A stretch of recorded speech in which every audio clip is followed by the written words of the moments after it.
पिता परमात्मा स्वयं आकर के हमें सद्गुरु के रूप में हमें शिक्षा देते, हमारी सद्गति करते। तो बाबा ने कहा है कि बच्चे जब आप बाबा को याद करते हो तो ज्ञान स्वरूप होकर के याद करो। ज्ञान स्वरूप का अर्थ ये है, योग लगाने वाला मैं कौन हूँ।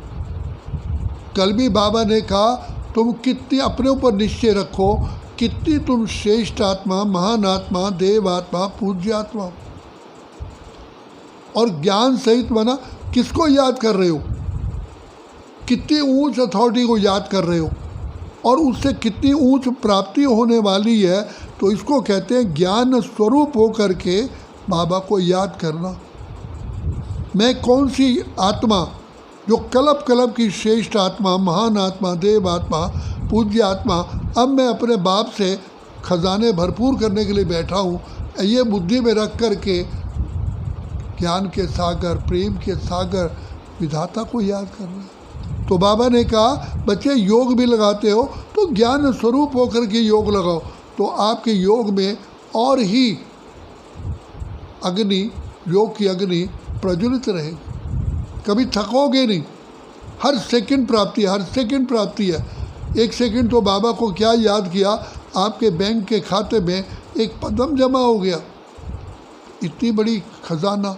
और ये भी निश्चय रखो, भगवान ने कहा कि ये निश्चय है कि भगवान पढ़ाते, भगवान की बातों पर भी तो निश्चय रखो ना, जानना, मानना, पहचानना और उस अनुसार चलना। ये बाबा के महावाक्य जिसको ज्ञान मुरली कहते हैं, एक एक शब्द ये हमारे लिए गुरु मंत्र है। बाबा कहते इतना तुम महत्व दे कर के महावाक्य सुनते हो। जैसे कड़ी होती है, चेन होती है, अगर उसकी एक कड़ी टूट जाए तो चेन क्या काम करेगी। इसी प्रकार से ये भी ऐसे। तो बाबा में निश्चय, स्वयं पर निश्चय, ड्रामा पर निश्चय और पुरुषोत्तम संगम, यही समय है प्रभु मिलन का, यही समय है अपने जन्म जन्म के पापों को भस्म करने का, यही समय है बाबा से वरदानों से झोली भरने का। तो ये समय की वैल्यू समझ करके बाबा को याद करेंगे तो थकेंगे नहीं, सदा खुशी बरकरार रहेगी। तीसरी बात यह है, अपने आप को ये लक्ष्य दो कि मेरी खुशी कम नहीं होनी चाहिए। जैसे डॉक्टर लोग पेशेंट का बार बार टेम्परेचर देखते हैं, बीपी चेक करते हैं, ऐसे अपना भी बाबा कहते हैं नेचर चेक करो, अपनी आंतरिक स्थिति चेक करो। क्या मैं खुश बैठा हूँ? क्या मेरी खुशी क्यों गायब हो? जिसके सिर पर परमात्मा, पिता परमात्मा का दुआओं का हाथ हो, उसकी खुशी गायब हो तो लोग क्या कहेंगे? तो हमने क्लेम किया है, हमने देखा, हमने पाया शिव भोला भगवान। तो हमारी जीवन देख करके अनेकों की जीवन बदलेगी। एक खिला हुआ फूल होता है बगीचे में, हर एक की दृष्टि जाती है, भाई मैं भी घर में ऐसा ही फूल लगाऊंगा, क्योंकि खिले हुए फूल को देख करके माली से पूछता है भाई ये फूल मैं लगाऊंगा, इसका बीज क्या है। तो हमें देख करके अनेकों का जीवन बने। इसलिए बाबा कहते हैं बच्चे तुम्हें कितना ऊंच अपने ऊपर, इसको कहते हैं ज्ञान स्वरूप जीवन। तो ज्ञान स्वरूप जीवन से ही आनंद स्वरूप, शांत स्वरूप, सुख स्वरूप जीवन बनता है। पहले तो बाबा के जैसे आज भी बाबा ने कहा, एक राजकुमार को कभी ये भूलता नहीं है कि मैं राजकुमार हूँ, मुझे ये कर्म शोभा नहीं देता है, वो उससे अपनी मर्यादाओं के विपरीत जा ही नहीं सकता। इसी प्रकार से हम बच्चों को भी ध्यान में रखना है, हम किसकी संतान है, किसने हमें अपना बनाया है, तो बनाने वाला कितना ऊंच है।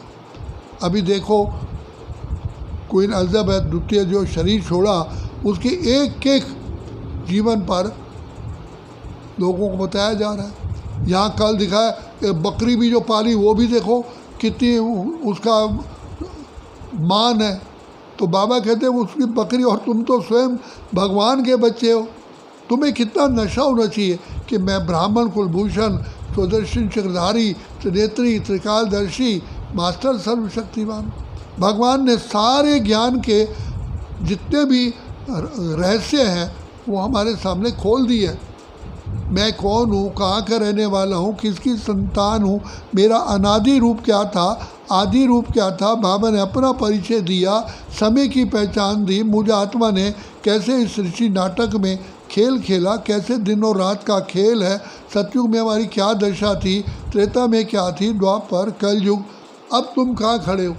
अब तो टिबाटे पर 3 रास्ते हैं, इधर दुखधाम है, उधर सुखधाम है, उधर शांति धाम है। तो बाबा कहते हैं बच्चे तुम्हें जाना है शांति धाम, लौट के आना सुख धाम। और इस दुख धाम से तुम्हारा पीठ फेर चुके हो, तुम्हारा मुख मुड़ गया है। तो सदा सोचो कि बस आज मैं बना के बना, बस मुझे ये पद पाया, एग्ज़ाम दिया और क्वालिफाई हुए। तो उसके लिए अपने आप को चेक करो, क्या मैं सर्वगुण संपन्न, 16 कलश संपूर्ण, संपूर्ण निर्विकारी, संपूर्ण अहिंसक बनाऊँ। मेरी बुद्धि कहाँ जाती है, परदर्शन में या स्वयं के दर्शन में। तो बाबा ने कहा स्वयं के दर्शन को फिराओ। पर दर्शन तो हम 2 युगों से भटकते आए, रावण ने हमें भटका दिया। तो अब बाप मिलाया, भगवान स्वयं विधाता मिलाया हमें। यही भाग्य बनाने का समय। कितने कितने कितने, इसका शब्द का अंत ही नहीं है, कितने हम पद्म सौभाग्यशाली। लास्टली बात यह है कि हमें शरीर भी छोड़ना है, बस जैसे कि हम चोला बदल रहे हैं, बस बाबा की गोद में जा रहे हैं। शरीर क्या, बिल्कुल ब्रेन भी ठीक हो, सब कुछ सूझबूझ भी ठीक हो, ऐसे शरीर को। ये नहीं कि आप गुम हो, पता ही नहीं है। जैसे देखो ब्रह्मा बाबा ने प्रैक्टिकल करके दिखाया, बाबा को पता है मैं जा रहा हूँ, हाथ दिया हुआ है और खुशी खुशी चले गए। ऐसे ही बाबा की याद में चेहरा मुस्कुरा रहा है, मैं बाबा की याद में जा रहा हूँ, बाबा की गोद में जा रहा हूँ। तो कोई कहे तेरी मृत्यु को भी प्रणाम है, तो बाबा कहते हैं बच्चे तुम योगी आत्माएं हो, राज योगी हो, कर्म योगी हो, सहज योगी हो, निरंतर योगी हो। सोचो, अपने आप को विचार करो, मेरी जीवन योगी जीवन है।